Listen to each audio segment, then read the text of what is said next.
नमस्कार दोस्तों, आपका स्वागत है हमारे चैनल पर। आज हम बात करेंगे हाल ही में भारत और टर्की के बीच बढ़ते समुद्री तनाव के बारे में। साथ ही जानेंगे कि कैसे भारतीय नौसेना अपनी ताकत और अत्याधुनिक तकनीक से पूरे हिंद सागर में अपने दबदबा बनाए हुए हैं। हाल ही में भारत ने ग्रीस और साइप्रस के साथ मिलकर भूमध्य सागर में एक विशेष युद्धाभ्यास किया, जिसे एक्सरसाइज कोंकण 2025 कहा गया। इस अभ्यास में भारत का स्वदेशी विमान वाहक पोत आईएनएस विक्रांत, विभिन्न युद्धपोत पनडुब्बी और ब्रिटेन का एचएमएस प्रिंस ऑफ वेल्स शामिल था।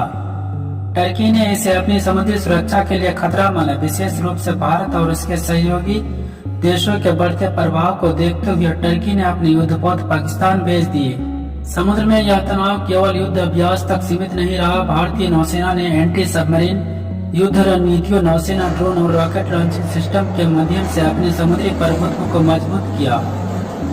विशेष रूप से भारत ने साइप्रस और ग्रीस के साथ रणनीतिक साझेदारी को मजबूत किया, ताकि किसी भी अप्रत्याशित स्थिति में टर्की और उसके सहयोगियों का प्रभाव को कम किया जा सके। दोस्तों, भारतीय नौसेना अब केवल एक रक्षा बल नहीं बल्कि एक सुपर पावर की तरह तैयार हो रही है। हाल ही में विशाखापट्टनम में त्रिनेत्र नामक अत्याधुनिक स्थैतिक फायरिंग सुविधा का उद्घाटन हुआ। यह सुविधा स्वदेशी मिसाइलों और रॉकेटों की परीक्षण क्षमता को बढ़ाती है।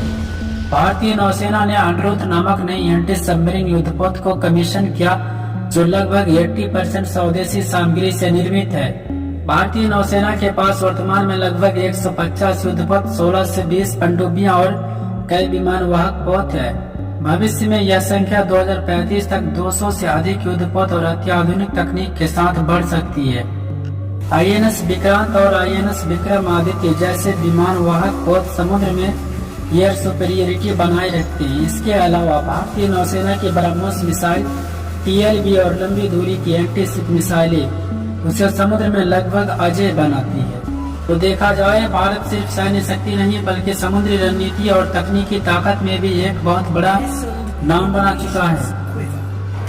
दोस्तों, हाल ही की घटनाओं से यह स्पष्ट हो गया है कि भारत ने टर्की और उसके सहयोगियों के बढ़ते प्रभाव को सामना करने के लिए अपनी समुद्री रणनीति को और मजबूत किया है। स्वदेशी तकनीक, विकसित युद्धपोत और स्ट्रेटेजिक साझेदारियां इसे क्षेत्रीय सुरक्षा में अव्वल बनाती है। भारतीय नौसेना का सामरिक दबदबा अब न केवल हिंद महासागर बल्कि पूरी दुनिया में भारत की स्थिति को मजबूत करता है। तो दोस्तों, अगर आपको यह वीडियो पसंद आया हो तो लाइक करें, सब्सक्राइब करें और कमेंट में बताएं कि आपको और किस टॉपिक पर विस्तार चाहिए।